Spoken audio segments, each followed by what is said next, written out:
What's going on, everybody? I'm Brian McCulloch with Big Wheel Coaching and a proud member of the Chamois Butter cycling team. And I'm really excited to be talking today about Rebecca Rusch's Giddy Up for Good Everesting Challenge. It's a big day. I'm going for 29 feet, hopefully a little more, just the way the math works out. And maybe if I have fresh legs, I can bring up the rear with some of the other brave solo riders. But I want to talk to you about a couple of tips that I've learned in my preparation. Number one, it's hydration and nutrition. You got to eat early, you got to drink often. I know you've heard it and it sounds cliche that you got to eat your way through epic events, but this one, it's a big day and you're going to need it. So eat early and drink often, and if you have to knock back the pace so that you can eat on your time schedule, it's worth it. Do it. Second thing that I want to talk to you about is pacing, okay?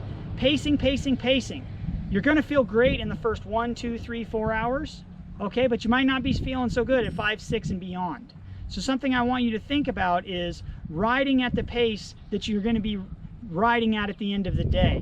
Okay, so don't set your pacing goals off of fresh legs when you feel good and you can put out all the watts.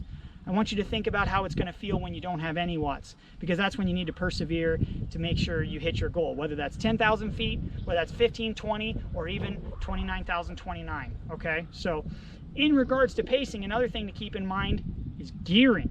Gearing is really important because, again, if we choose gearing based on us having strong legs, when we don't have strong legs, we might find that we're fighting cramping and unable to continue and have to stop and take a break, okay? Depending on what your climb is like, it might be very steep. So something you might think about is having an extra gear or two. I'm personally running a 34-32, so it's 34 chain ring on the front, 32 chain ring in the rear. For a 6% average climb, that sounds like a lot, but I'm telling you, when I did 20,000 feet last week in preparation for this, at hour 6.5, I hit a bonk. And about from 6.5 to 8.5 hours, or 7.5 hours, I had a rough go of it. There was a couple of laps there were tough, and I had to use the 32.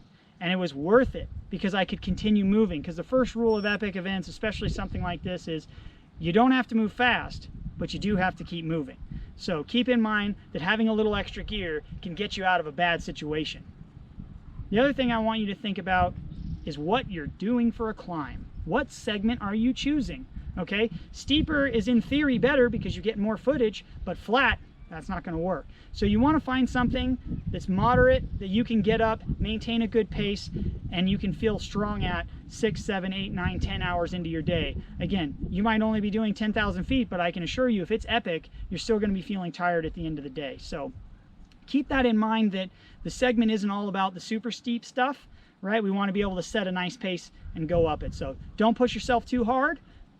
Ride for all day strength, okay? Pace yourself for all day strength. And hope you guys have a great Giddy Up challenge. Let us know how it goes. Tag us at Happy Bits because Chamois Butter makes Happy Bits. Don't forget those sachets, single-use sachets of chamois butter. I like Euro style, but coconut's not bad too. It's a close second. So anyway, Chamois Butter team out.